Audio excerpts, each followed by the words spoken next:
Lotus reality and agro farming వారు premium farm land projects మన పొలం ఫేజ్ 1, 2 మరియు 3 కంప్లీట్ చేసుకొని మన పొలం phase 4 Wasar village at Narayana Khed లో ఆగస్టు 15 ఇండిపెండెన్స్ డే రోజు గ్రాండ్ లాంచ్ చేయడం జరుగుతోంది.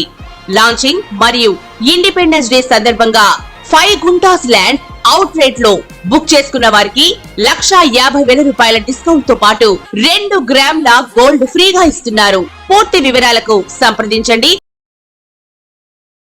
యూట్యూబ్ వీక్షకులకు అందరికీ కూడా నమస్కారం. కార్యక్రమాన్ని ప్రారంభం చేసేటువంటి ముందు చక్కటి శ్లోకంతో కార్యక్రమాన్ని ప్రారంభం చేసుకుందాం. శ్రీ విద్యాం జగదాం దాత్రీం స్వర్గస్థితిలయేశ్వరీం నమామి లలితా నిత్యం మహాత్రిపుర సుందరీం చతుర్భుజే చంద్రకళావతాంసే కుజున్నతే కుంకుమారాగశోణే పుండ్రక్యుభాజాంబుజపుష్పపాదాం హస్తే నమస్తే జగదేకమాతః జ్ఞానానందమయం దేవం నిర్మలాస్ఫటికాకృతు ఆధారం సర్వ విద్యానం హయగ్రీవముపాస్మయే. జై శ్రీమన్నారాయణ.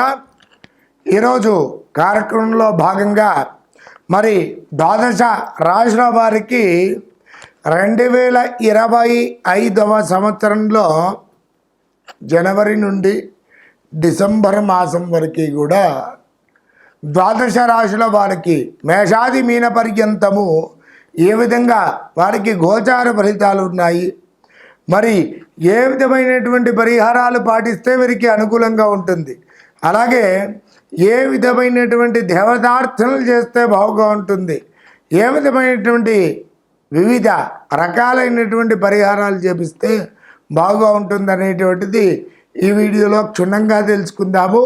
మరి సింహరాశి వారికి 2025వ సంవత్సరంలో మరి ఏ విధమైనటువంటి గోచార ఫలితములు ఉన్నాయి అనేటువంటిది ఈ వీడియోలో తెలుసుకుందాం.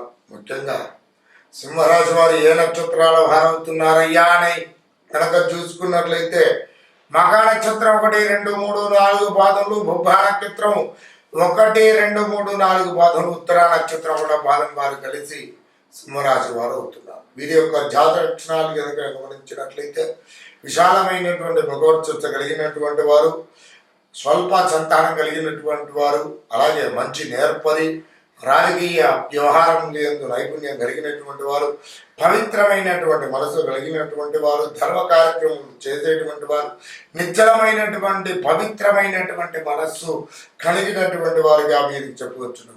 అలాగే గురువుల మాట, పెద్దల మాట, వివిధ రకాలైనటువంటి మంచి ఆధ్యాత్మిక దైవ చింతన కలిగినటువంటి వ్యక్తులుగా సింహరాశి వారికి చెప్పుకోవచ్చును. సింహరాశి వారికి ముఖ్యంగా 2025వ సంవత్సరంలో గురువు ఏకాదశ స్థానంలో శుభ యోగకారకంగా వివిధ రకాలైనటువంటి పరిహారాలు అనేటువంటిది చక్కగా యోగకారకమైనటువంటి పరిస్థితులు కలుగజేస్తున్నాడు. మరి వీరికి అనుకున్నటువంటి పనులలో తప్పకుండా దిగ్విజయం కలుగుతుంది. అలాగే విద్యార్థులకు మంచి ఉత్తీర్ణత శాతం అనేటువంటిది లభిస్తుంది. అలాగే వివాహం కాని వారికి వివాహం అవుతుంది. నూతన వ్యాపారాదులు ఎవరైతే సరే చేస్తూ ఉంటారో వారికి యోగకారకమైనటువంటి పరిస్థితులను తప్పకుండా పొందుతూ ఉంటారు. అలాగే మంచి యోగకారకమైనటువంటి ముఖవర్చస్సు, వ్యాపారంలో లావాదేవీలు, వివిధ రకాలైనటువంటి ప్రయోజనాలు అనేటువంటిది తప్పకుండా పొందడానికి ఆస్కారాలు ఉన్నాయి. అలాగే ప్రభుత్వ ఉన్నత ఉద్యోగంలో ఉన్నటువంటి వారికి మంచి యోగకారకమైనటువంటి పరిస్థితులు తప్పకుండా పొందుతారు. అలాగే సింహరాశి వారికి శనేశ్వరుని యొక్క గోచార పరిస్థితి కనుక గమనించినట్లయితే వీరికి 7వ స్థానంలో శని సంచారం పూర్వకంగా వ్యాధిపీడ ప్రభాసంచ అంత్యక్లేశం మహద్భయం అతిక్లేశం మనస్తాపం సప్తమ స్థానికేశం అనేటువంటి శాస్త్ర వచనం పూర్వకంగా ముఖ్యంగా చేసేటువంటి పనులలో ఆటంకాలు అనేటువంటివి, ఉద్యోగులు బదిలీ పూర్వకంగా సమస్యలు ఎదుర్కోవడం, రావాల్సినటువంటి ధనం అనేటువంటి సకలు రాకపోవడం, అలాగే బంధువులు అనేటువంటి శత్రువులుగా మారడం, ఇలాంటి ముఖ్యమైనటువంటి సూచనలు శనేశ్వరుడు కలుగజేస్తుండగా, అయితే ముఖ్యంగా సింహరాశి వారికి గురుబలం తోడుండడం పూర్వకంగా ఇలాంటి కంటక సమస్యల నుండి బయటపడేటువంటి అవకాశాలు అనేటువంటి చాలా ఎక్కువగా ఉన్నాయి. అలాగే సింహరాశి వారు ప్రతినిత్యం కూడా ప్రతించవలసినటువంటి నామజపం గనక చూసుకున్నట్లయితే ఓం క్లీం బ్రహ్మణే జగదాధారాయ నమః అనేటువంటి నామాన్ని ప్రతినిత్యం కూడా 27 సార్లు పఠించండి. ఉత్తమోత్తమైనటువంటి పరిస్థితులను పొందండి. అలాగే ప్రతినిత్యం కూడా సూర్యనారాయణ స్వామి వారికి ప్రతినిత్యం సూర్య నమస్కారం చేసుకోవడం, సూర్యునికి ఆరోగ్యం నిలబెట్టడం, అలాగే సూర్య అష్టకాన్ని పఠించడం పూర్వకంగా సింహరాశి వారికి ఉత్తమోత్తమైనటువంటి యోగకారకమైనటువంటి పరిస్థితులు తప్పకుండా పొందుతారు. అలాగే ఏదైనా వైష్ణవ దేవాలయంలో ఆదివారం రోజు చక్కగా గోధుమతో కూడినటువంటి ప్రసాదం ఏదైతే ఉంటుందో చక్కగా నివేదన చేయడం కానివ్వండి, బ్రాహ్మణులకు కానివ్వండి, పేదలకు కానివ్వండి, వృద్ధులకు కానివ్వండి పంచడం పూర్వకంగా, అలాగే ఎర్రని రంగు గల దుస్తులు, ఎర్రని రంగు గల పళ్ళు కానివ్వండి ఏది దానం చేయడం పూర్వకంగా ఈ సింహరాశి వారికి ఉత్తమోత్తమైనటువంటి యువకారకమైనటువంటి పరిస్థితులు తప్పకుండా పొందుతారు. నమస్కారం. అంతు చిక్కని ఏమిటి వ్యాధులతో రోగాలతో బాధపడుతూ ఉన్నారో అవి అంటే వైద్య పరిభాషలో కూడా కొన్ని టెస్టులు చేసినప్పటికీ కూడా అవి మనకు ఏమిటి నెగిటివ్గానే వచ్చినప్పటికీ కూడా మరి విశేషంగా వాటి రీత్యా మనం బాధపడుతూ ఉంటాం.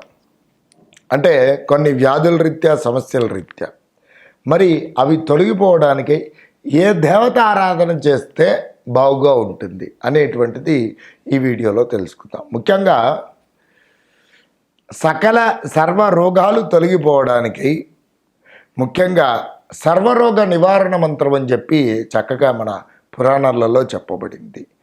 ఏమిటి అనంటే ఈ శ్లోకాన్ని ప్రతినిత్యం కూడా 27 సార్లు పఠించడం పూర్వకంగా ఎలాంటి రోగమైనా సరే మనకు దాని యొక్క శాతం తగ్గిపోవడానికి అవకాశాలు అనేటువంటి చాలా ఎక్కువగా ఉన్నాయి. అయితే దీనికి అధిష్టాన దేవత దత్తాత్రేయ స్వామి వారు.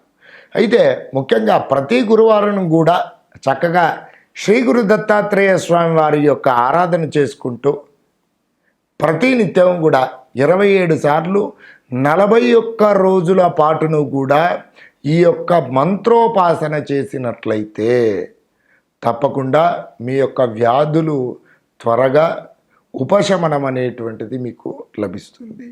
ఏమిటి అనగా శ్లోకం నమస్తే భగవాన్ దేవాన్ దత్తాత్రేయ జగత్ప్రభు సర్వరోగ ప్రశమనం కురుశాంతి ప్రయచ్చమే ఓం శ్రీ గురు దత్తాత్రేయాయ నమః అనేటువంటి ఈ శ్లోకాన్ని ప్రతినిత్యము కూడా గురువారం రోజున మొదలుపెట్టి చక్కగా 41 రోజుల పాటును కూడా ప్రతి గురువారము శ్రీ గురు దత్తాత్రేయ స్వామి వారి యొక్క షోడశోపచార పూజ నిర్వహించుకుంటూ ఈ శ్లోకాన్ని ప్రతినిత్యం కూడా పఠించినట్లయితే సర్వరోగ నివారణ మంత్రంగా ఇది మన పూర్వపు మహర్షులు అనేటువంటివి మనకు సూచించినారు. కాబట్టి ఈ విధంగా చేసుకున్నట్లయితే చాలా యోగకారకమైనటువంటి పరిస్థితులు తప్పకుండా పొందుతారు. అనారోగ్య సమస్యలు ఎలాంటి అనారోగ్య సమస్యలైనా కూడా తప్పకుండా ఈ దత్తాత్రేయ స్వామి వారు తప్పకుండా తొలగింపచేస్తారు. సర్వే జన సుఖినో భవంతు.